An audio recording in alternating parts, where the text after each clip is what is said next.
I'm Madeline Martinez, and I am the executive director of Oregon NORML.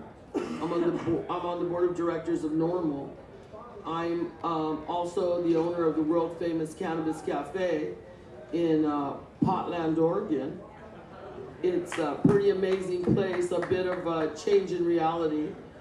And I'm also the chief petitioner for Sensible Oregon, which is a statutory initiative that we are trying to, right now, just garner a ballot title. It's a real struggle without dollars, as everybody knows who's on this panel. You know, every little dollar helps, and you know, it's getting out there, as Rick Steves and Allison said, and actually going to the constituency, to the town hall meetings, and presenting yourself in a different light, taking the focus off of your attire and the ring in your nose and all these different things, and just try to look as much like them as possible. And then it takes that fear factor away from them. And you know, I was really questioning 502, and I've listened to Allison, and I think that Rick, Steves, and Allison really put a dynamic presentation together to see the logic and the rationale, although I'm a medical marijuana patient. And so I'm very concerned about growing your own. I wanted to say that right up front on 502. I think it's pretty inspirational myself. I was pretty amazed at what they had to say. But anyway, moving on to what we're doing in Oregon, Sensible Oregon is really exciting. It removes all civil and criminal penalties for the cultivation, the transportation, the use, the possession of marijuana for adults only, 21 and older. It retains the DUI laws, and it also retains the Oregon Medical Marijuana Act, because that's a huge concern for patients, and we certainly do not want to stress anyone out, let's say. But you know, all the inspirational initiatives that are going on across the country are quite amazing. We actually have the Oregon Cannabis Tax Act. I was involved a couple of cycles before with the Oregon Cannabis Tax Act, so I've signed the petition myself. I think that any reform is great reform. Any move forward, we have to, you know, it's hard to have conflicting, or a lot of people think of it as, let's say, competing initiatives. But, you know, we all have to come to the realization, I've learned, that reform is something that we cannot stop. And even as our law enforcement and the attorney generals of this country, and even President Obama himself, have found it's not a good idea to go up against us, because we're a mighty force out here. If people would stand up and vote and let their voices be heard. Anna Diaz here in the audience is one of the ladies that I've tapped. I mean, she gets out over 1,000 communications with our legislature here at the state level, as well as at the federal level. It's amazing what you can do with your members' money. You know, they give you the money to join your membership, and what we do is we turn around and we utilize it to inspire them. Anna writes a short, brief sentence or two, and we go, hey, everybody sign this today. We're gonna make a difference, if nothing else. We're gonna teach people how to be proactive, as all of you do, I'm sure.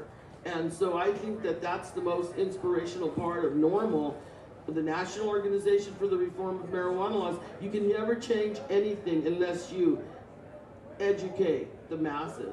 And that's what we do. And that's what we have to do. Even at the Cannabis Cafe, we've had law enforcement walk downstairs and sit down with my son, Rafael, and myself, right in our little living room. We have little, I don't know how many of you have been to the Cannabis Cafe. It's a pretty amazing place. When you walk downstairs and you realize that you are in another world, it is pretty amazing. The big puffs of smoke that Rick talked about in Amsterdam. I get to go to Amsterdam this year. I'm pretty excited about seeing the huge differences. Yeah, it's pretty exciting. But I think that we all have to take from this Hemp Fest, especially this panel, all the things that you guys are doing. I really like the, I'm not sure, I didn't get your name, but you talked about the no issue with driving under the influence. Yeah, the Supreme Court in Massachusetts rocks. Yeah, and that's pretty amazing, you know. And I think that when you take all the pieces of this and then the next cycle we work on something different. In our state we have OCTA, as I said, it's tax and regulate. And I think that's a great, you know, I mean, anywhere you can get it on the books, I think is inspirational. We also have a constitutional amendment brought by OMPI, the Oregon Marijuana Policy Initiative. Robert Wolf and Michael Kleinman are bringing that to us. And I think that's exciting. You know, I mean, if they can get it passed, I think it's a high hurdle. But if you can do it, hey, I'm there with you. I want to get to regulation. I don't use the L word anymore because it totally throws people off. When you talk about legalization at a town hall meeting, everybody kind of, you know, gets a little concerned. But when you say regulation, I found that that is really a good word to use because everybody wants regulation. We don't want kids walking around smoking, at least I don't. I have grandkids, you know, but I think that we have to really not whirl with each other and be more united in the sense of you don't have to like them, you know, because we don't like each other. I mean, Republicans and Democrats, the independent, you know, we all have issues with, you know, with others, but it's just part of what we have to do because that's why so many other groups get forward. I mean, and you know, I don't happen to be a Christian, but they have masses. There's masses of them. If you know, I was proud and lucky and honored enough to march with the people that came out, my people, for immigration. And if you have seen a Mexican march, we had the horses out in Salem. The law enforcement was out on bikes. They were like, well, you would have thought that Obama was there. Or even worse, you know, Saddam. It was scary. I was like, whoa, I've never seen anything like this. It was because the Mexicans were marching on immigration. I don't know how you feel about that, but I sure would like to get those numbers. And I try to explain to them, as I do everywhere I go, that this is our war. That this is the war against people of color. And we need to stand up. You know, I'm also one of the co-founders of the NORML Women's Alliance. This is a huge step, ladies. If you're out there and you're just kicking back raising kids, I know it's difficult, but try to give some of your volunteer time. And if you don't have that, chip away a few dollars from your budget so that you can help make something bigger than ourselves. As I said, Anna Diaz right here is this year's winner of the Pauline Sabin Award. I don't know if you know the history of Pauline Sabin, but Pauline Sabin was a woman who really led, she spearheaded the end of alcohol prohibition, which is a huge thing. And as we all know, prohibition is not patriotic. And we need to get that point across, that it wastes away at law enforcement dollars and all of our country's resources at every level with corrections. I'm a retired peace officer. And I'll tell you what, right now, as a speaker for law enforcement against prohibition, as I walk the halls of the women's penitentiary, as we used to call it back in the day, state prison, pretty high security. I mean, we had some really heavy hitters in there. But there you could smell marijuana wafting through the halls as I went to count. Somebody was smoking a bowl or a joint or something in the state prison. And I was kind of pissed because I wasn't. But my point is, you can't even keep it out of a high security prison with concertina wire, you know, big old mini 14s at the towers. Give me a break. We search people coming in, we search people going out. It's going to be there, and they're never going to stop it. And that's kind of a point that I don't think we need to scare them with, but I think that we need to make sure that they understand that point. They're never going to stop us from smoking, ever.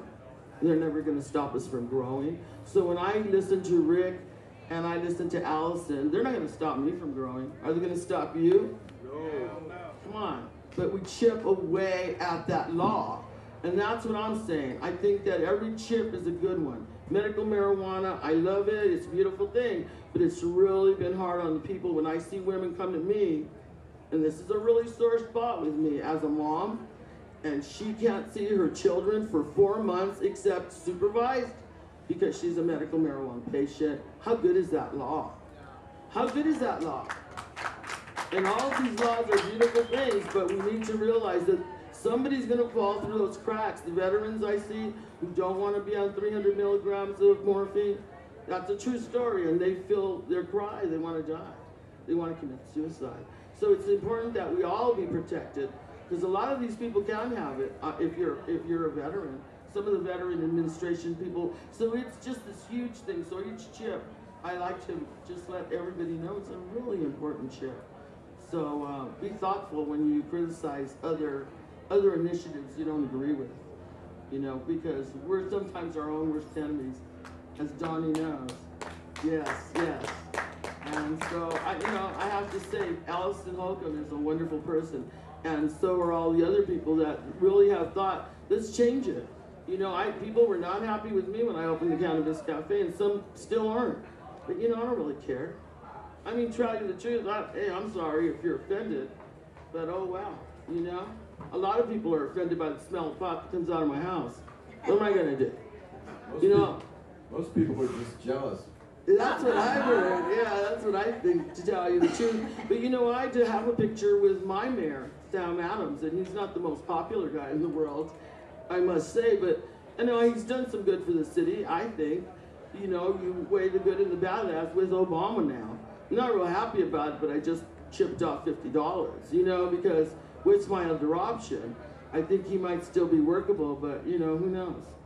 I don't know. It's a scary situation, but you have to weigh and balance what your options are. I'm trying to break in with the League of Women Voters. All you ladies out there, join the NORML Women's Alliance. You can go online and you can find out how you can stand up, buckle up your bra or not, it doesn't matter, but get out there and represent yourself. Soccer moms, we're all something. I used to be a PTA mom. Yeah, I used to make cupcakes and I used to be getting high. You know, I'm sorry. I'm sorry if anyone's offended, but we can do all these things and we can be all these things. We just have to present ourselves, and if you're going to go do that, there's other people that aren't going to do that, and that's fine. And we need all the people, you moms that are raising your kids, we just need a little bit of your computer time. All you got to do is do some stuff from home. We can all do that, right? Right? I mean, let's face it, but you know, as I always say, put the joint down, step away from your bong, and get involved. And if you want to know more about Sensible Oregon, you can go to sensibleoregon.org, or you can talk to our campaign manager, Anna Diaz, or myself. And, you know, I'd love to talk about anything else you want to know.